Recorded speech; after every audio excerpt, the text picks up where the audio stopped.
வணக்கம். இது உங்கள் பணம் செய்ய பழகு.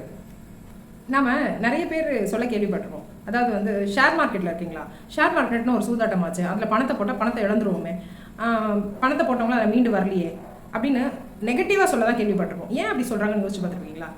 அதாவது ஷேர் மார்க்கெட்னா ஒரு சூதாட்டமா அப்படின்றது நீங்கள் என்னைக்காவது யோசிச்சு பார்த்துருக்கீங்களா? அதை பற்றி தான் இந்த பதிவில் நம்ம பார்க்க போகிறோம். ஷேர் மார்க்கெட்னா என்ன, அதில் பணத்தை இன்வெஸ்ட் பண்ணால் சேஃபாக, அடுத்தது அதில் இன்வெஸ்ட் பண்ணுறதுனால க்ரோத் இருக்குமா அப்படிங்கிறத பற்றி தான் பார்க்க போகிறோம். ஒரு பாறை இருக்குது, அது ஒரு சிற்பி பார்க்குறாருன்னு வச்சுக்கோங்களேன். அவர் கையில் இருக்கிற அந்த சுத்தியும் உளியும் வச்சுக்கிட்டு அழகான சிற்பம் வரைஞ்சிட முடியும். அதே போல் ஆர்டிஸ்ட்டு அவர் என்ன பண்ணுவார், ஒரு பெயிண்ட்டும் ப்ரெஷ்ஷும் வச்சுக்கிட்டு அழகாக ஓவியங்கள்லாம் வரைஞ்சிட முடியும். அதே நம்ம அந்த பாறையை பார்த்தோன்னா அந்த சுற்றி உளியை எடுத்து வச்சு ஒரு சிற்பம் பண்ண முடியுமா நம்மளால்? கண்டிப்பாக முடியாது. அதே மாதிரி அந்த ஆர்டிஸ்ட் பண்ணுற மாதிரியும் நம்மளால் பண்ண முடியாது. ஏன்னா அந்தந்த ஃபீல்டுக்கு ஏற்ற நாலேஜ் நம்மகிட்ட இல்லை. அப்போது இந்த மாதிரி வேலையெல்லாம் நம்மளால் செய்ய முடியாதா அப்படின்னு பார்த்தீங்கன்னா கண்டிப்பாக முடியும்.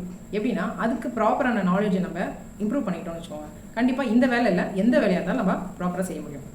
அதுபோல் தான் ஸ்டாக் மார்க்கெட்லேயும் நம்மளுக்கு ப்ராப்பரான நாலேஜ் இருந்ததுன்னு வச்சுக்கோங்களேன், யாராலையும் சம்பாதிக்க முடியும், எவ்வளோ வேணாலும் சம்பாதிக்க முடியும். அப்புறம் ஏன் ஷேர் மார்க்கெட்டெல்லாம் சூதாட்டம்னு சொல்கிறாங்க? ஏன்னா 500 ரூபாயோ இல்லை 1000 ரூபாயோ சம்பாதிக்கணும்னு நம்ம நினைக்கும் போது அதுக்கான நாலேஜ் இருந்து தான் நம்ம அதுக்கு அந்த வேலைக்கு போவோம். அதே ஒருத்தர் நான் குறைஞ்ச முதலீட்டில் அதிகமாக லாபம் சம்பாதிச்சேன் அப்படின்னு யாருன்னா சொல்ல கேள்விப்பட்டாலோ இல்லை அதை யாராவது பார்த்தாலோ, ஷேர் மார்க்கெட்டில் ட்ரேட் பண்ணுறதுக்கான எந்த நாலேஜுமே வளர்த்துக்காம அதில் இன்வெஸ்ட் பண்ணிவிட்டு அதில் பெரிய லாஸ் அடைஞ்ச பிறகு வெளியே வந்துட்டு ஷேர் மார்க்கெட் ஒரு சூதாட்டம் அப்படின்னு சொல்லுவாங்க. அவர் எந்த நாலேஜுமே இல்லாமல் லாஸ் பண்ணிவிட்டு வெளியில் வந்திருக்காரு இல்லையா? அதே இன்னொருத்தர் நல்ல நாலேஜோட ப்ராஃபிட் பண்ணிட்டு தானே இருக்காரு. ஸோ நல்ல நாலேஜோடு நம்ம அதை பண்ணும்போது ஷேர் மார்க்கெட் ஒரு நல்ல பிஸ்னஸ் தான். உண்மையாக சொல்ல போனால் ஷேர் மார்க்கெட்டில் ஒருத்தர் விற்றா தான் இன்னொருத்தர் வாங்க முடியும், அதே வாங்கினவர் விற்றா தான் திரும்ப இன்னொருத்தர் வாங்க முடியும். இப்படி செயினில் போயிட்டே தான் இருக்கும். எப்போ விற்கணும் எப்போ வாங்கணும் அப்படின்ற நாலேஜ் இருந்தால் எல்லாராலையுமே ப்ராஃபிட் பண்ண முடியும். அப்போது ஸ்டாக் மார்க்கெட் நம்பிக்கையானது தானா அப்படின்னு பார்த்தீங்கன்னா கண்டிப்பாக நம்பிக்கையானது. ஏன் சொல்கிறோன்னா, நம்ம படிக்கிற பசங்கிட்ட கேட்டு பாருங்கள், அதாவது டீனேஜர்ஸ் காலேஜ் படிக்கிற பசங்கிட்ட நீ படிச்சுட்டு எங்கேப்பா வேலைக்கு போக போகிறீங்க அப்படின்னு கேட்டோம் அப்படின்னா டிசிஎஸ், இன்ஃபோசிஸ், அப்புறம் பஜாஜ் அந்த மாதிரி குரூப்புக்கு தான் அங்கே போகிறேன்னு சொல்லுவாங்க. ஏன்னா அந்த மாதிரி கம்பெனிஸ்லாம் நிரந்தரமான வேலை, அடுத்தது நல்ல சம்பளம் கொடுப்பாங்க அப்படிங்கிறது அந்த பசங்களுக்கு தெரிஞ்ச நாலேஜ். இந்த மாதிரி பெரிய பெரிய கம்பெனிகள்லாம் எப்படி இவ்வளோ சேலரி அதிகமாக கொடுக்க முடியுது? ஏன் அது மாதிரி கொடுக்க முடியுதுன்னா அவங்க செய்கிற பிஸ்னஸை நல்லா இம்ப்ரூவ் பண்ணி நல்லா ப்ராஃபிட் பண்ணுற மாதிரி அவங்க பிஸ்னஸ் பண்ணுறாங்க. ஸோ வர ப்ராஃபிட்லேருந்து ஒரு பங்கு தான் எம்ப்ளாயிஸ்க்கு சேலரியாக கொடுக்குறாங்க. அப்போ எம்ப்ளாயிஸ்க்கு சேலரி இவ்வளோ கொடுக்க முடிஞ்சாங்களாம் கண்டிப்பாக அவங்களுடைய ப்ராஃபிட் எவ்வளோ இருக்கும், அந்த கம்பெனியை நடத்துகிற ப்ரமோட்டர்ஸ் தட் இஸ் இன்வெஸ்ட் பண்ணியிருப்பாங்களே அவங்களுக்கு எவ்வளோ ப்ராஃபிட் இருக்கும். இப்போது இவ்வளோ பெரிய கம்பெனியை ரன் பண்ணி இவ்வளோ ப்ராஃபிட் ஏல் பண்ணியிருக்காங்களே, அந்த ப்ராஃபிட்டில் முதலாளிகளுக்கு தான் அதிக ப்ராஃபிட் இருக்கும். இப்போ இதில் முதலாளிகள்லாம் யார்? ஃபஸ்ட்டு கம்பெனி ஸ்டார்ட் பண்ணும்போது அதை தொடங்கின ப்ரொமோட்டர்ஸ், அவங்க ஒரு பக்கம்னா, அடுத்து கம்பெனியில் பணம் போட்ட ஷேர் ஹோல்டர்ஸ். ஸோ இப்போ இந்த ப்ராஃபிட் ஒன்று ப்ரமோட்டர்ஸ்க்கு போகும், இன்னொன்று ஷேர் ஹோல்டர்ஸ்க்கு போகும் இல்லையா? அதில் ப்ரமோட்டர்ஸ் எவ்வளோ இன்வெஸ்ட் பண்ணியிருக்காங்களோ அந்த பர்சன்டேஜுக்கு அவங்களுக்கு ப்ராஃபிட் போகும்.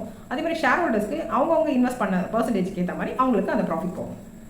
ஸோ ஷேர் ஹோல்டர் அப்படிங்கிறது கம்பெனியோட ஒன் ஆஃப் த பார்ட்னர்ஸ்.